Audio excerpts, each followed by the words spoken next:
Ito kami guys sa bundok ng Banahaw. Bali nag-mountain climbing kami.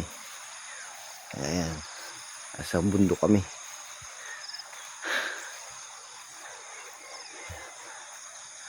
Sarap.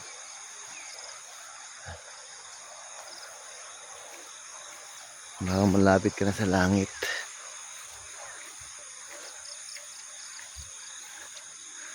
Dito yung tent namin. Oh.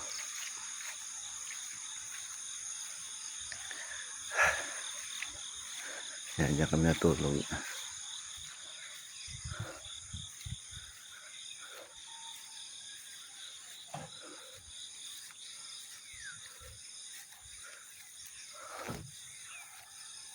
Sarap. Ang ganda ng tanawin dito guys.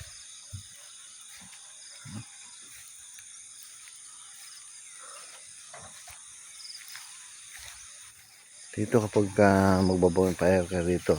Dito. Ayan.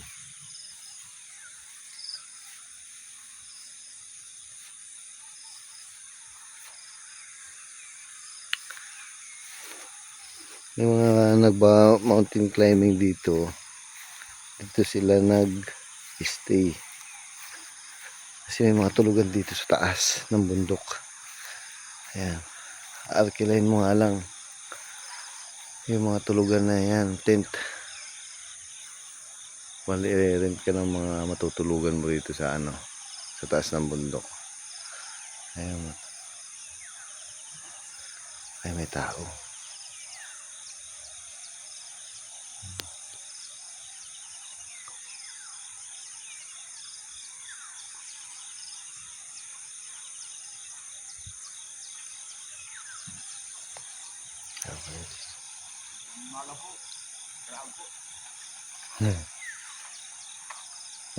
Saan po kayo galing banda? Doon?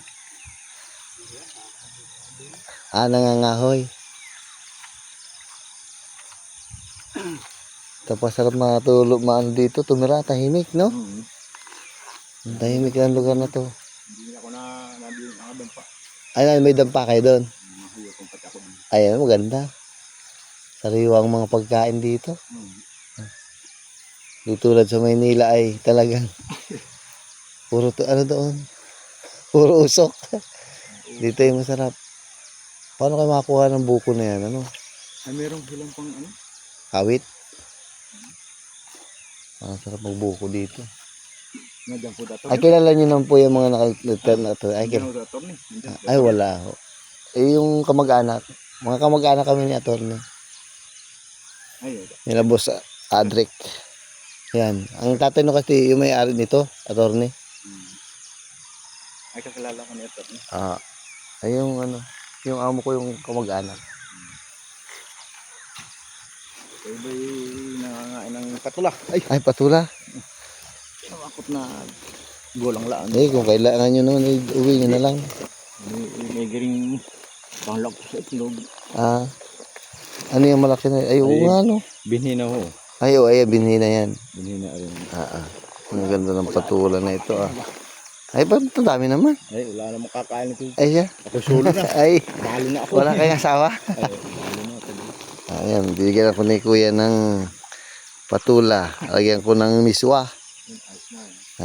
Salamat kuya. Napunta na siya sa kanyang dampa. Ingat kuya, salamat. Mamaya uwi na rin naman kami sa bahay nila. Salamat po.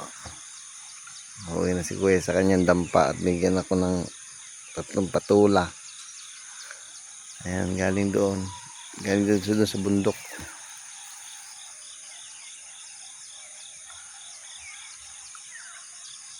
Maganda dito. Para naalala ng kabataan ko Ito ang buhay ko dati. Yan, kabayo pa na isa. Ito po ay lupa ng aming amo.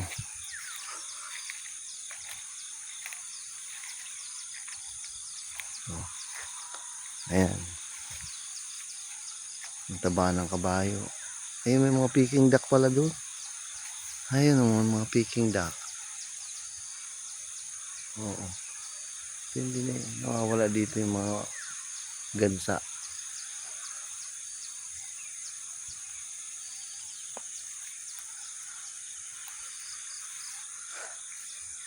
Ay, pang-uwi na ako sa bahay.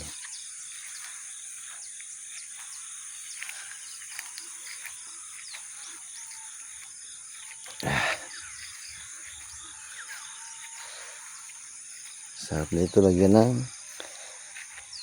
iswat, itlog.